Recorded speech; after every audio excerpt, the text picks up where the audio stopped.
Après, nous, on avait une volonté quand même d'apporter quelque chose de nouveau. Donc, avec leurs outils, de la manière dont ils travaillent, et d'apporter des petites choses supplémentaires ou des petites idées, soit eux des idées que eux ont eues et qu'ils n'arrivent pas à mettre en application parce que ils ont des conditions de vie qui font que faut d'abord s'assurer que les cultures marchent bien. Nous, on peut mettre en application ici parce qu'on n'a pas les mêmes contraintes alimentaires qu'eux.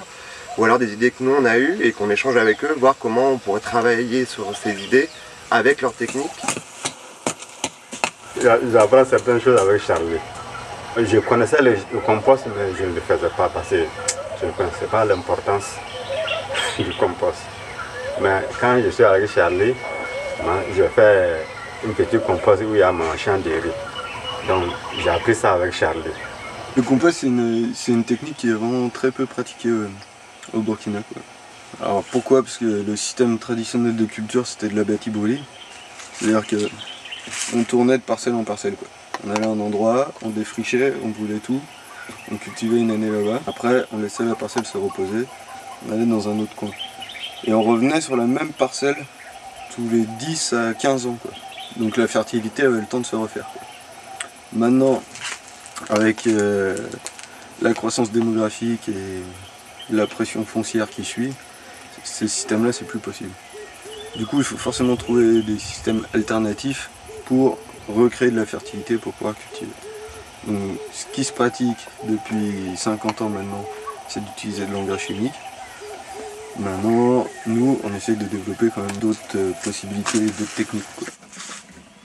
Après avoir repiqué les choux, donc on met la paille, ça garde un peu l'humidité.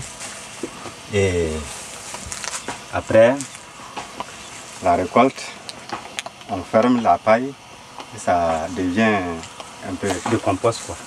Et puis ça fait moins d'arrosage, quoi. Si on devait faire 2 fois par semaine, avec la paille on fait 1 fois. C'est Charlie qui nous a montré ça. Sans quoi ici on ne connaît pas ça.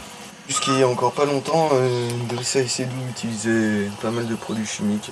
Et puis on s'est aperçu qu'il y avait quand même pas mal de plantes ici qui avaient des vertus qui à la base sont médicinales et qui sont pas mal applicables en maraîchage, quoi.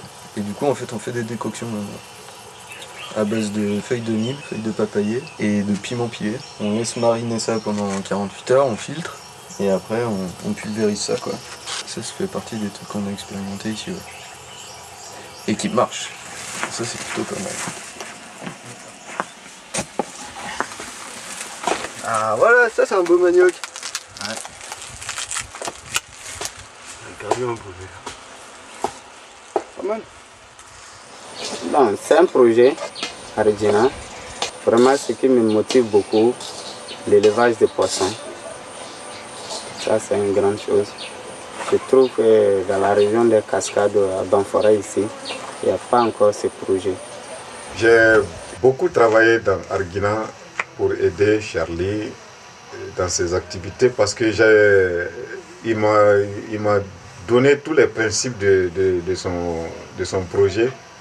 Ça vraiment, j'étais très content, j'ai beaucoup aimé le projet. La pisciculture surtout, qui me plaît beaucoup. L'idée c'est d'avoir des activités agricoles et d'élevage qui s'intègrent toutes les unes aux autres. C'est-à-dire que les déchets des unes fournissent la matière première aux autres. Nous, on va faire de la pisciculture de tilapia, c'est un poisson herbivore. Donc on a commencé à creuser des bassins. Il y a un des bassins qui a été creusé par un groupement d'une vingtaine d'agriculteurs du village qui se sont regroupés en fait pour soutenir la pisciculture et puis pour en même temps se former. Donc, du coup, c'était l'occasion de faire de la formation sur comment on dessinait les bassins, comment on les traçait, comment on prenait les niveaux pour décider des profondeurs auxquelles on devait creuser. En bas là, ça profonde encore, plus par rapport ici. Quand l'eau vient, toujours ça descend. Si tu fais le même niveau, l'eau là ça vient pas vite. Voilà, une fois que c'est pointé un peu là, l'eau là ça vient en vitesse. On a fait 4 bassins. 2 petits bassins au fond là qui font 150 mètres carrés chacun à peu près.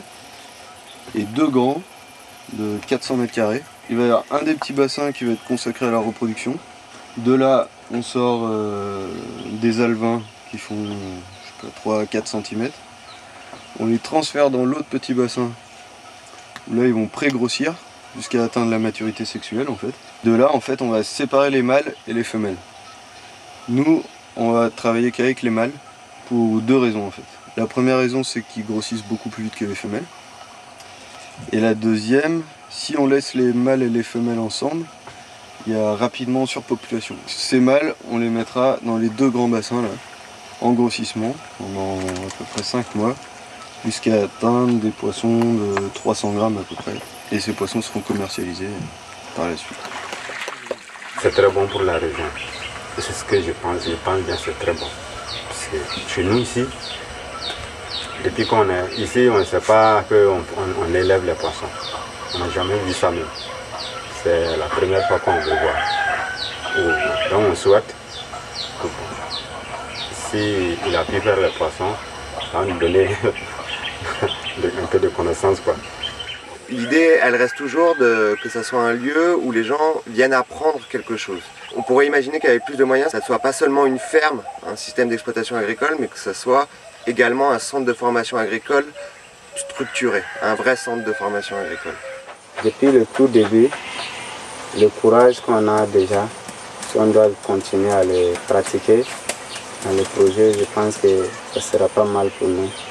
Vraiment, je suis très heureux. Je suis très heureux qu'il y ait des choses comme ça. Avec une bonne gestion, il y aura un avenir dedans. Et c'est bien parti. Je souhaite la bonne marche du projet. Et je souhaite aussi que Dieu aide Charlie. Je souhaite beaucoup de chance à lui, quoi. Oh, oui.